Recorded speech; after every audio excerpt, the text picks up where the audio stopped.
face aux défis que l'on connaît pour les années présentes et à venir, on a besoin de nous réinventer, de faire preuve d'ingéniosité à énormément d'égards et que les lois non seulement ne sont pas incitatives par rapport à cela, mais voire même empêchent les gens de pouvoir se projeter et de pouvoir faire preuve de créativité. Et donc c'est dans cet élan-là qu'on a amené aussi ce mouvement de la désobéissance fertile, parce que nous-mêmes, en fait, on a travaillé par le passé et on travaille à essayer de faire changer les lois. Si aujourd'hui on libère les esclaves du loyer, de payer les factures d'électricité, de payer les factures d'eau, et qu'on leur dit vous pouvez aller vivre sur une terre à vous, faire l'habitat que vous voulez et sortir de toute cette société où on vous dit, on vous tanne depuis des années que vous faites du mal à la terre et rentrer dans un cercle vertueux, c'est une porte qu'on ouvre qui est énorme. Tout comme quand on a ouvert la porte des droits aux Noirs ou aux femmes. Donc c'est pas un simple lobby de l'immobilier, c'est tout un chamboulement de tout un système qui nous a éloignés de la terre. Si demain c'est possible de vivre à plusieurs sur une terre pour pas cher, etc., les modèles qui s'ouvrent, ils sont vraiment hyper différents. Nos soutiens parlementaires ont poussé notre argument après l'échec de l'introduction de l'amendement dans la loi agricole, ont poussé notre amendement pour la loi de simplification de la vie économique. Et là, miracle, il a été adopté en première lecture. Donc là, on continue le travail pour qu'il soit adopté en deuxième lecture. Si on pouvait obtenir une victoire dans ce sens-là, ce serait vraiment première étape, un petit peu le pied dans la porte pour élargir après aux saisonniers, cotisants solidaires, que sais-je, et voilà.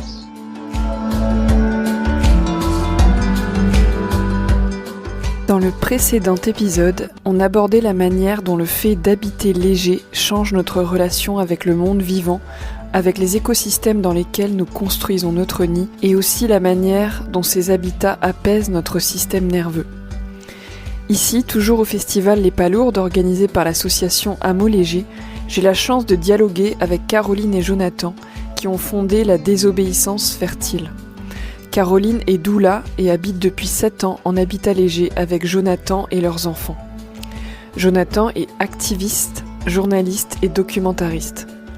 En 2022, la lecture du livre de Jonathan, La désobéissance fertile pour une écologie offensive, a mis un gros coup de pied dans ma fourmilière, à l'époque structurée par des croyances sur ce que sont les lois et la manière de les appréhender. La désobéissance fertile est un mouvement qui repose sur des fondations solides.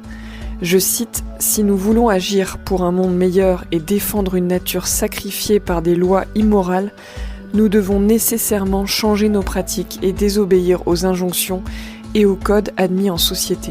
Ce n'est qu'en proclamant cette désobéissance que nous pourrons espérer faire évoluer les pratiques et les lois. Nous devons désobéir pour pouvoir vivre dans la nature et permettre à un droit universel de prévaloir sur un droit institutionnel. La désobéissance que prônent Jonathan et Caroline est fertile pour plusieurs raisons. C'est en désobéissant pour vivre de cette manière que nous pouvons régénérer les écosystèmes détruits par des lois qui encouragent la bétonisation. Nous pouvons et devons retrouver cette place juste de jardinière et jardinier du vivant, et que chacun de nos gestes agrade les écosystèmes, pour nous et pour les autres espèces. Et puis, la désobéissance est une résistance qui génère des frottements fertiles pour le vivant, car c'est en refusant une loi qui ne nous convient pas que nous créons de la fertilité pour la faire évoluer. J'espère qu'avec cet épisode, vous comprendrez à quel point une posture de désobéissance pour le vivant peut nous transformer. Belle écoute.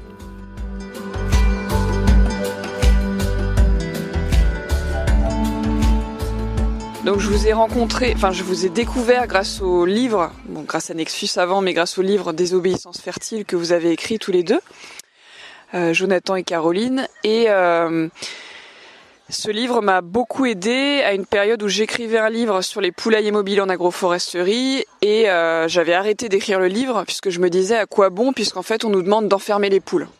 Donc pourquoi écrire des livres et transmettre sur un sujet que finalement, ça se trouve, les éleveurs ne pourront même plus mettre en œuvre à cause d'une législation très très très dure et inadaptée.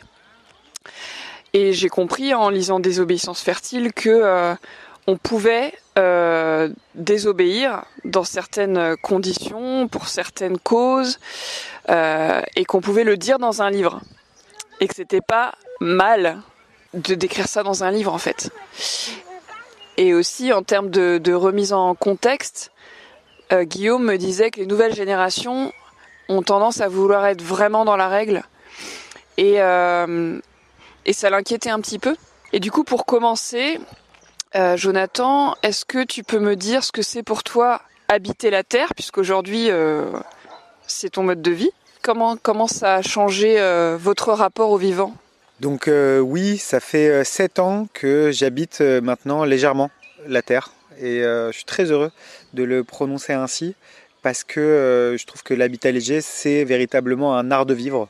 Un art de vivre qui se fond avec le milieu dans lequel on évolue, qui amène beaucoup d'humilité par rapport à l'espace que l'on va utiliser, par rapport au fait qu'on ne veuille absolument pas artificialiser les sols, par rapport au fait que ça va induire aussi beaucoup d'autonomie derrière, en ce qui va concerner à minima notre eau, notre électricité, puis peut-être aussi d'une certaine façon notre alimentation. En tout cas, ça va questionner tout un tas d'usages, la ressource, comment on s'y inclut et comment on va trouver notre place à l'intérieur et non plus dominer l'espace comme l'artificialisation, l'urbanisation le permet à outrance. En effet, nous avec Caroline, on a choisi la voie qui est celle de la désobéissance par rapport à ce qu'est le cadre de la loi aujourd'hui, parce que on s'est aperçu que énormément de contraintes pesaient sur nos épaules, aux uns aux autres, que ça coupait toute forme d'élan et d'initiative, parce que face aux défis que l'on connaît pour les années présentes et à venir, on a besoin de nous réinventer, de faire preuve d'ingéniosité à énormément d'égards, et que les lois non seulement ne sont pas incitatives par rapport à cela, mais voire même empêchent les gens de pouvoir se projeter et de pouvoir faire preuve de créativité.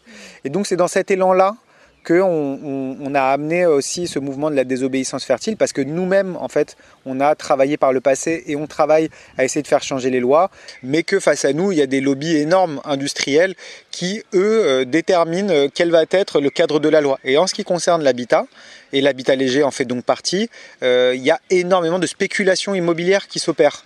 Et donc évidemment, on ne souhaite pas que les gens sur un petit lopin de terre puissent s'installer, ne soient plus dépendants de l'État. Et c'est ce qui nous amène, nous, à pousser la plupart des gens à aller prendre cette légitimité, cette souveraineté à vivre ainsi, par-delà les pressions ou les lois coercitives.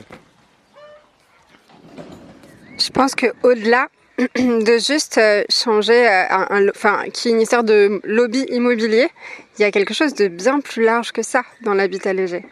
En fait, de la même façon qu'il a fallu de la désobéissance pour que les Noirs aient des droits ou pour que les femmes aient des droits, c'est-à-dire les esclaves de la société, si aujourd'hui on libère les esclaves du loyer, de payer les factures d'électricité, de payer les factures d'eau, et qu'on leur dit vous pouvez aller vivre sur une terre à vous, faire l'habitat que vous voulez et sortir de toute cette société où on vous dit, on vous tanne depuis des années que vous faites du mal à la terre et rentrer dans un cercle vertueux, c'est une porte qu'on ouvre qui est énorme.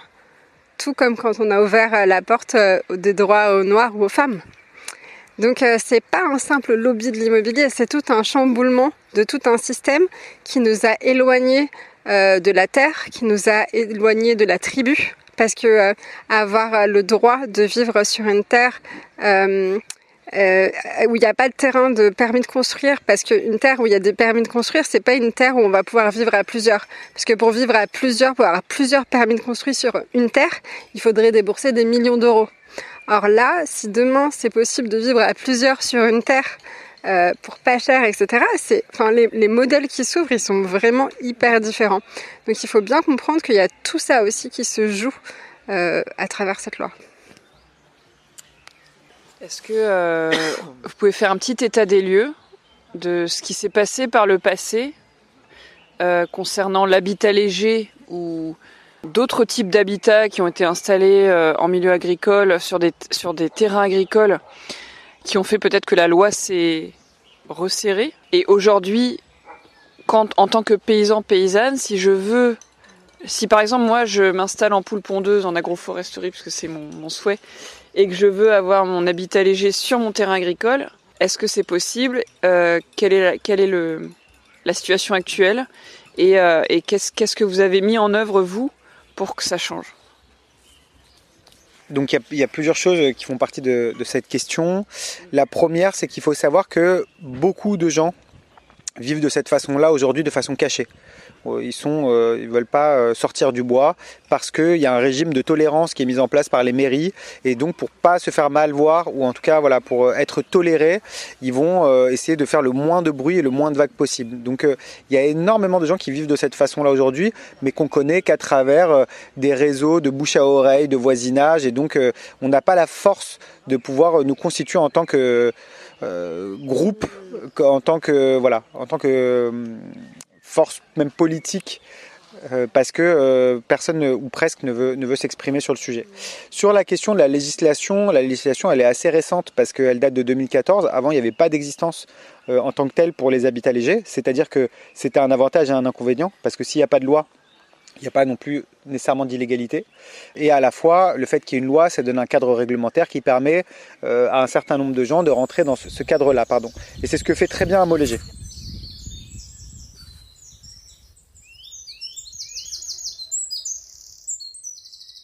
Aujourd'hui, on estime qu'entre 600 000 et 1 million de personnes vivent en habitat léger.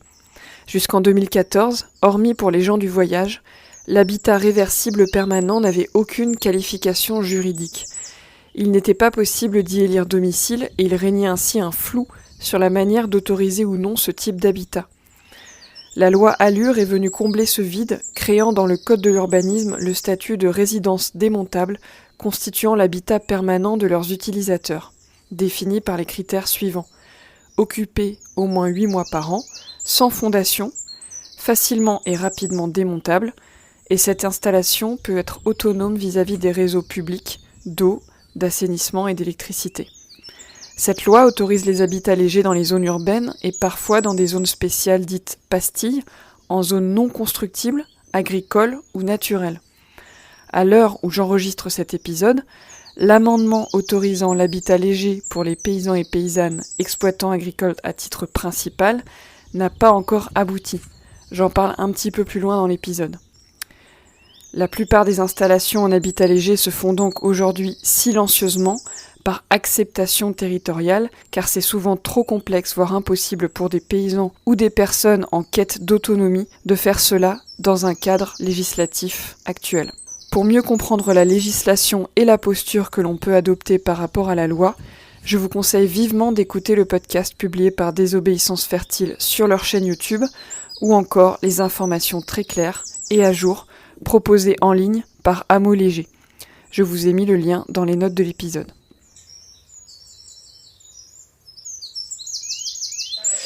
Sur la question de l'habitat paysan, ce qui se passe, c'est que nous, on suit des agriculteurs à qui on a délégitimé le droit de vivre ainsi, notamment des jeunes agriculteurs qui sont dans des projets de reconversion professionnelle souvent, qui vont s'implanter en maraîchage ou autre, et qui vont s'installer à moindre coût, qui ont une nécessité de pouvoir vivre sur leur terre du fait du changement de modèle auquel ils font partie, et il n'y a pas de cadre législatif qui le permet. C'est la raison pour laquelle on œuvre avec la Fédération de l'habitat réversible à essayer de faire changer cette loi.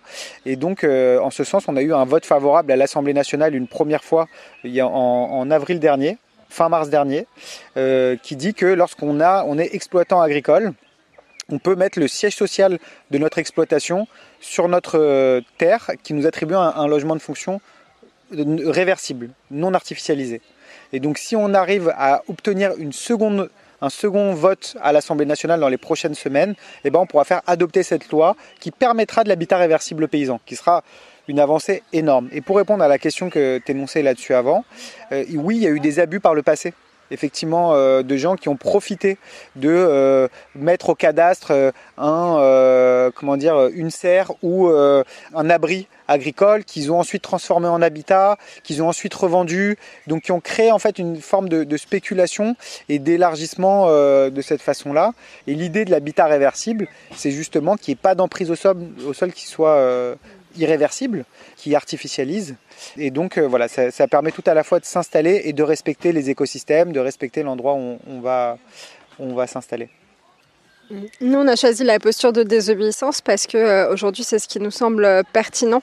D'ailleurs, si on reprend le parallèle avec les droits des personnes noires ou les droits des femmes, ça s'est aussi passé à travers la désobéissance, c'est-à-dire que il y a un besoin de sortir de la posture de cacher, de la même façon que les femmes, à un moment donné, ont dû aller dans la rue pour dire en fait là, il y a besoin d'un droit de vote, il est temps que ça change, ou d'avoir un compte bancaire ou d'avoir un emploi et d'arrêter de se déguiser pour faire des études de médecin, etc. Enfin, en fait, il y a un truc où c'est un moment, c'est parce que l'opprimé sort de cette position de victime et revendique une forme de souveraineté en désobéissant, que ça change.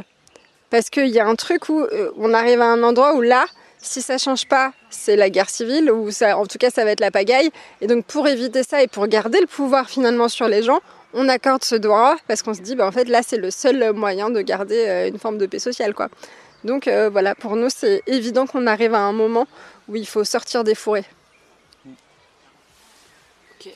Et là ce qui me vient comme question c'est vous avez vécu en désobéissance et là aujourd'hui vous êtes dans la légalité ? Non, absolument pas. D'accord, ok. On est toujours en désobéissance. Donc vous êtes sur un terrain agricole ? Oui, tout à fait. Ok. Comment les voisins, comment le maire, est-ce qu'il y a une tolérance quelle est la situation en fait ? Donc il n'y a aucun de nos habitats qui n'est légal ou déclaré ou qui ait fait l'objet d'une demande de stécale, etc. Comment le prend le territoire ? Je pense qu'il y a déjà autant de réponses que d'habitants sûrement. Mais je dirais qu'il y a quand même pas mal de gens qui le prennent mal.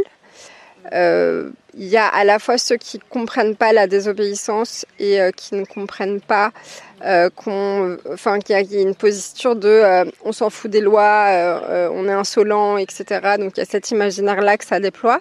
Il y a un autre imaginaire que ça déploie, c'est vous êtes des petits bourgeois bobos, donc vous pouvez vous le permettre parce que, je sais pas, vous avez une protection de par votre statut ou quelque chose comme ça. Donc il y a aussi ça qui vient de faire réveiller un truc, ou parce que vous avez les médias avec vous, et les médias, c'est l'État, et donc c'est des formes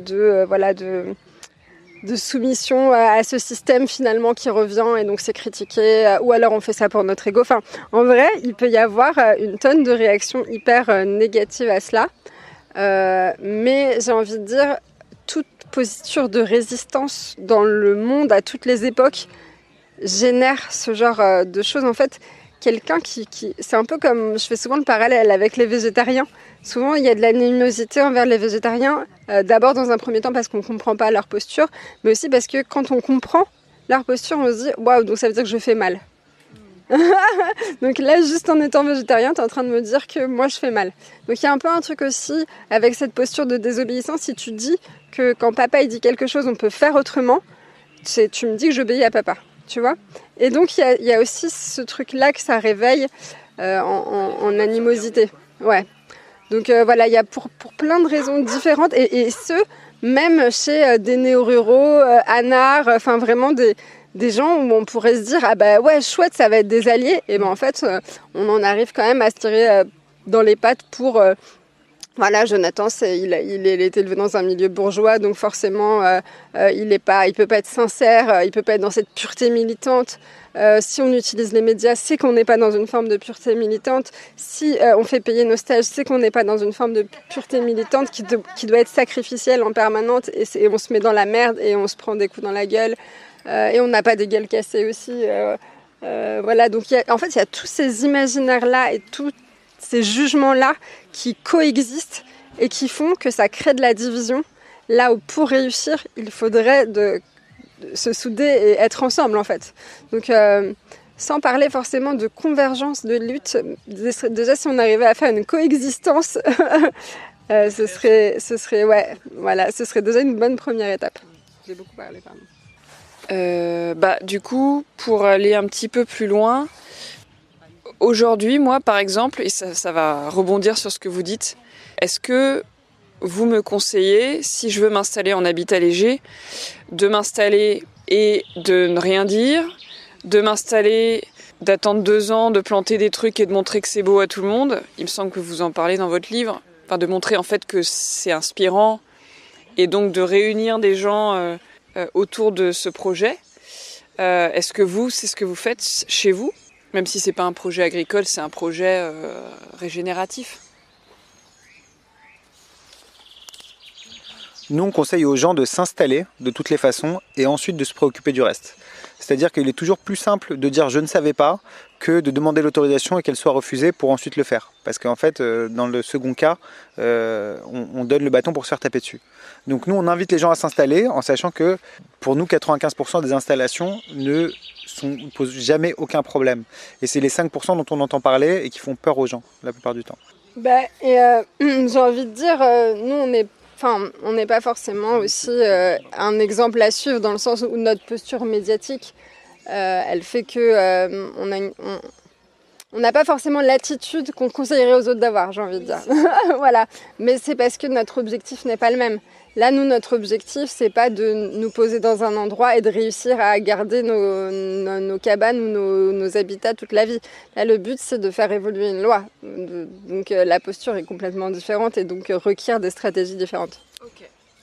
Et effectivement, pour quelqu'un qui souhaite s'installer, le mieux c'est de discerner les besoins de l'écosystème dans lequel il s'intègre, que ce soit la terre dans laquelle il vit que des habitants, et pouvoir répondre à ces besoins-là, donc de façon à s'intégrer, de façon à se rendre même indispensable. On parlait de l'histoire du loto justement dans le livre qui consiste à voir que c'est un besoin qu'il y a dans les campagnes et donc d'y répondre même si c'est pas le nôtre, et de cette façon-là de pouvoir tisser des liens avec les anciens et dès lors pouvoir pérenniser son installation. Et voilà, c'est une vraie stratégie relationnelle à élaborer parce qu'en fait, à la campagne, il y a tout un tas de codes qui, pour moi, qui vient de la ville, n'étaient pas facilement compréhensibles. Et oui, et essayer de parler, de faire de la pédagogie, d'ouvrir ses portes. Nous, on a des journées nationales de l'habitat léger qui ont lieu chaque année. C'est l'idée d'aller montrer à quoi ressemblent nos habitats, comment on vit, pour faire tomber les clichés, faire tomber les préjugés. Parce qu'en fait, il y a énormément de jugements et d'arrêtés et d'idées fixes qui sont là dans l'esprit de nos voisinages. Et l'idée, c'est de montrer aussi la joie et la poésie qui habitent notre façon d'habiter la terre.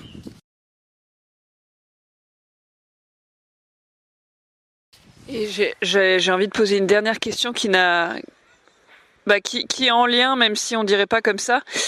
Tu m'avais parlé de l'humanisme radical et cette nécessité de même face à des personnes que l'on pense ennemies peut-être, voir un être humain et voilà. Moi, en tout cas, c'est ça qui me parle. Du coup, c'est en lien quand même avec le sujet. Est-ce que vous pouvez détailler ce que ça veut dire ça, ce que je découvre, ce terme.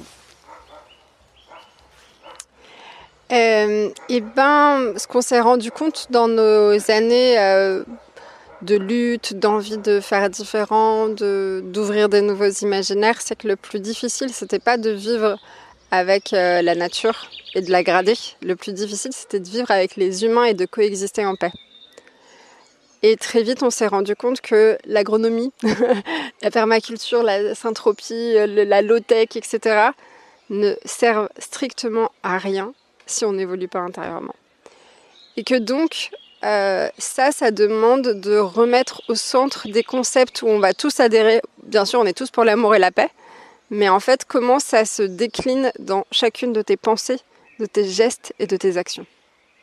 Chaque fois que tu parles mal de ton voisin, comment en fait tu tues ton voisin, tu tues ton espoir pour le monde, qu'une humanité soit belle, tu lui fais perdre confiance en lui, tu fais penser que c'est une mauvaise personne. Si ton voisin il pense que c'est une mauvaise personne, il devient une mauvaise personne. Enfin, c'est faire tous ces liens de cœur et de se dire si vraiment notre objectif c'est la paix et l'amour, et ben, il faut déjà le trouver à l'intérieur de soi. L'instaurer dans sa famille, dans son couple, dans son collectif, dans ses habitudes de façon de parler des autres. Et là, si on revient dans les divergences des luttes, c'est encore ça. C'est comment, en fait, on parle mal les uns des autres, on se tire dans les pattes, on crée de la rumeur, on crée du ragot. Et comment tout ça détruit notre humanité, notre cœur et notre capacité à être bon et humain. Donc voilà, c'est de retrouver les bons réflexes pour aller vers une radicalité dans notre façon d'être humain au monde. Je rencontre Guillaume de la Fédération de l'Habitat Réversible, très engagé aux côtés de Désobéissance Fertile. Début novembre 2025, les deux associations ont publié, après des mois de travail, une brochure pour présenter clairement aux mairies les leviers dont elles disposent pour mettre en place des chartes communales d'accueil de l'habitat léger et réversible, leur permettant de définir une stratégie d'installation et ainsi reprendre la main sur la question de l'urbanisme, sans attendre l'élaboration d'un PLU, plan local d'urbanisme, ou sa refonte. Au moment où je publie cet épisode, les campagnes pour les municipales vont démarrer. Je vous conseille vraiment, si vous êtes engagé dans cette campagne ou si vous connaissez des élus ou des personnes qui se présentent dans une liste citoyenne, de leur partager ces documents. Guillaume complète les propos de Caroline et Jonathan. J'ai habité en squat pendant 1 an et demi, j'ai habité en tipi pendant 6 mois, j'ai fabriqué une cabane, après je me suis mis fabricant de yourte, j'ai habité en yourte moi-même pendant plus de 10 ans et je continue d'en faire aujourd'hui. C'est une sensorialité très particulière, d'entendre le bruit de la pluie, d'être les pieds dans l'herbe dès qu'on sort. C'est toute une histoire après. Alors la Fédération de l'Habitat Réversible, c'est un regroupement d'associations, de fabricants d'habitat léger, d'usagers, de sympathisants, qui vise à représenter un petit peu tout ce petit monde et porter un petit peu ses intérêts. Donc l'idée, c'est travailler sur l'opinion, sensibiliser, donner à voir, organiser par exemple les journées nationales de l'habitat léger. Sur le modèle des journées du patrimoine. On va faire la 4e édition cette année. Il y a une opération de lobbying en cours pour légitimer l'habitat léger, aller vers des possibilités de légalisation, puisque c'est un des gros freins au développement de l'habitat léger. On mène aussi une campagne pour habiter les jardins, c'est-à-dire inviter les propriétaires qui ont des terrains attenants aux maisons, des jardins ou des terrains, à accueillir des habitats légers dans leur jardin, sur leur terrain, puisque c'est l'espace le plus facile et le plus abondant où il y a possibilité de monter des habitats légers à plus court terme, quoi. On a une proposition qui consiste à regrouper les gens qui font de la formation et monter ce qu'on appelle de manière un peu ronflante, mais pourquoi pas, l'université populaire de l'habitat libre. Essayer de travailler sur une dimension à la fois de formation, de recherche. Et du coup, plus en lien avec la partie agricole, aujourd'hui, si moi je suis paysanne et que je veux installer un habitat léger sur mes terres, comment ça se passe, qu'est-ce qu'on peut faire, qu'est-ce qu'on ne peut pas faire et quelles luttes sont en cours pour permettre ça? Pour l'instant, si vous êtes paysan, paysanne, agriculteur, agricultrice, vous êtes soumis au même droit que tout le monde, à savoir, vous allez avoir pas mal de difficultés à vous installer de manière légale en tout cas. Et donc avec la fédération, on a fait une grosse opération de lobbying cette année dans le cadre de la loi agricole, la loi d'orientation agricole, pour introduire un amendement dans cette loi pour permettre aux paysans, paysannes, agriculteurs de s'installer facilement sur leurs terres en habitat léger. Ça, c'est venu d'un constat qui était que plusieurs agriculteurs qu'on connaissait à l'échelle du territoire, qui avaient monté des projets agricoles, donc forcément peu rémunérateurs, et ces gens-là qui se débrouillaient avec un mobil-home posé à l'intérieur d'une bergerie, une petite yourte, que sais-je, une petite maison en paille, une cabane en paille, étaient inquiétés par les mairies locales. Et là, il y a des batailles à mener, parce que voilà, des gens qui font de l'agroécologie, qui font de l'alimentation pour le local, qui nourrissent la terre, ils doivent pouvoir ne serait-ce qu'habiter sur leur terre. Pour l'instant, on n'a pas abouti, mais en tout cas, on n'a pas réussi à introduire cet amendement dans la loi d'orientation agricole. Donc c'est tout un apprentissage pour les gens qui ont participé à ça, de comprendre un peu le jeu démocratique. Et voilà. L'amendement qu'on a voulu introduire a été taxé de cavalier législatif, à savoir qui n'avait pas à voir directement avec le contenu de la loi. C'est vrai que ça avait plus lié à de l'urbanisme, mais en vrai, c'est un argument qui est vraiment en faveur de l'installation des paysans. Et l'attractivité agricole, la difficulté d'accéder au foncier, la difficulté en plus de ça d'accéder à un bien immobilier, une construction, un habitat pour eux, c'est un vrai obstacle. Donc l'avantage de cette mobilisation, c'est que tous les parlementaires, députés, sénateurs, ont entendu parler de ce que c'est l'habitat léger. Donc ça, c'est déjà une victoire, même si on n'a pas encore eu notre amendement. On a plutôt eu des retours positifs, en fait, tous bords politiques confondus. C'est vraiment intéressant de constater ça, de voir que quand nos arguments sont sur la table, à savoir la possibilité d'habiter la terre de manière réversible, légère, économique, ça tombe sous le sens, en fait. Nos soutiens parlementaires, puisqu'on a vraiment trouvé quelques parlementaires acquis à notre cause, ont poussé notre argument après l'échec de l'introduction de l'amendement dans la loi agricole, ont poussé notre amendement pour la loi de simplification de la vie économique. Et là, miracle, il a été adopté en première lecture. Donc là, on continue le travail pour qu'il soit adopté en deuxième lecture, sachant qu'un amendement de suppression de notre amendement a été déposé aussi. Enfin, c'est toute une aventure démocratique, à la fois passionnante, à la fois très fastidieuse, à la fois interminable, à la fois très coûteuse en énergie, mais voilà. Si on pouvait obtenir une victoire dans ce sens-là, ce serait vraiment première étape, un petit peu le pied dans la porte pour élargir après aux saisonniers, cotisants solidaires, que sais-je, voilà. J'ai enregistré cet épisode le 14 juin 2025. L'amendement dont parle Guillaume venait tout juste d'être ajouté à la loi de simplification de la vie économique et voté. C'était une grande victoire. Je fais une petite mise à jour aujourd'hui, le 27 novembre, alors que je fais le montage de cet épisode. Après l'adoption de la loi par l'Assemblée nationale, les sénateurs et les députés devaient se réunir pour une commission mixte paritaire le 30 septembre, puis la loi devait passer par le Conseil constitutionnel et les décrets d'application du président de la République. Mais avec le contexte politique de cette rentrée, la commission mixte paritaire n'a pas pu être programmée. La loi ne peut pas être appliquée à ce jour, et on ne sait pas quand cette loi sera effectivement étudiée. La Fédération de l'habitat réversible suit de très près l'avancée de cette loi, et vous pouvez en rester informé via ses réseaux sociaux. Aujourd'hui, il y a pas c'est pas légal. Est-ce que tu conseillerais aux gens de prévenir la mairie d'abord, de le faire en loose day? Qu'est-ce que tu as une approche que tu conseilles? Moi, j'ai une approche que je conseille à tous ceux qui veulent l'entendre, et sachant que je suis fabricant de dur depuis 20 ans. C'est pas un positionnement politique ou je ne sais quoi, c'est juste ce qui marche en fait. Et ce qui marche, c'est de s'installer sur un terrain qui est de préférence pas le vôtre. Donc trouver avec le consentement du propriétaire, bien sûr, trouver des complices auprès de gens qui ont une maison avec un jardin, d'agriculteurs qui ont des terres, je ne sais quoi, d'endroits où il y a déjà des habitats légers et où ça se passe bien, et d'aller dire bonjour aux voisins et les prévenir que c'est temporaire, on est là, bonjour. Et après, tenter de durer, et voir ce qui se passe.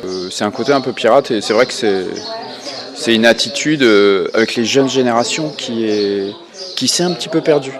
C'est-à-dire que les nouvelles générations ont un vrai désir de marcher dans les clous, de montrer patte blanche, et oui, alors on veut tout faire bien. Et il y a un nombre incalculable de projets qui meurent dans l'œuf juste parce que les gens ont préféré demander à la mairie. Mais que fait la mairie quand on leur demande de poser un habitat léger? On les met dans un véritable embarras parce qu'ils n'ont pas de case où faire rentrer ces choses-là. À moins qu'ils aient une volonté politique chevillée au corps. En tout cas, on va continuer de défendre les gens qui sont inquiétés. On organise le festival Expulsation, un festival consacré à la défense des gens qui sont inquiétés pour leur installation en habitat léger. Donc on regroupe les gens qui sont inquiétés pour leur installation en habitat léger, et puis on se forme, on se renforce, on s'auto-outille, voilà, on fait un peu la fête. Voilà. C'est la première édition, c'est organisé par la fédération aussi. Et ce sera le 27, 28 et 29 juin au Croissant Fertile, sur la terre de l'association là, des Obéissances Fertiles. Est-ce que comment on peut soutenir la fédération ? On peut adhérer, il y a un site internet f-hr.org et il y a un lien vers une page Hello Asso, vous pouvez adhérer, faire un don de soutien, ça c'est sûr, c'est utile. Après, si des gens veulent rejoindre l'équipe de bénévoles, c'est grandement apprécié aussi. Voilà.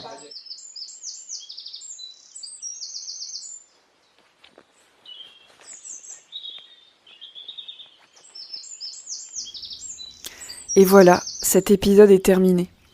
Vous trouverez des ressources pour compléter cette écoute dans les notes de l'épisode, ainsi que dans ma newsletter mensuelle, le Mycélien. Dans le prochain épisode, on entendra Jean-Louis, le maire de Saint-André-des-Eaux, qui a accueilli sur sa commune le premier hameau léger de France. Je vous propose maintenant de respirer quelques secondes ensemble afin d'intégrer les informations clés avec lesquelles vous souhaitez repartir et ainsi de continuer à être inspiré. On va faire 3 cycles de respiration sur 4 temps à l'inspire et 4 temps à l'expire. C'est parti. Inspire. 2, 3, 4. Expire. 2, 3, 4. Inspire. 2, 3, 4. Expire. 2, 3, 4. Inspire. 2, 3, 4. Expire. 2, 3, 4. Alors, comment vous sentez-vous ? Quels apprentissages sont en train de germer suite à l'écoute de ce reportage ? S'il vous a plu, je serai très heureuse d'avoir vos retours via un commentaire sur Spotify ou YouTube. Vous pouvez aussi m'écrire sur opaline@agroécologievoyageuse.com. Pour aider à la diffusion de ce podcast, vous pouvez mettre 5 étoiles sur votre plateforme d'écoute ou encore l'envoyer à 3 personnes qui pourraient se nourrir de cette écoute. Vous pouvez aussi vous abonner au Mycélien et recevoir chaque mois les derniers épisodes et des ressources pour nourrir votre agroécologie intérieure. Le podcast Agroécologie Voyageuse est indépendant. Vous pouvez soutenir les prochains épisodes en faisant un don sur le lien Tipeee en description de l'épisode. À bientôt. Et surtout, pensez à mettre les mains dans la terre. Elle en a grand besoin et ça vous fera vraiment du bien.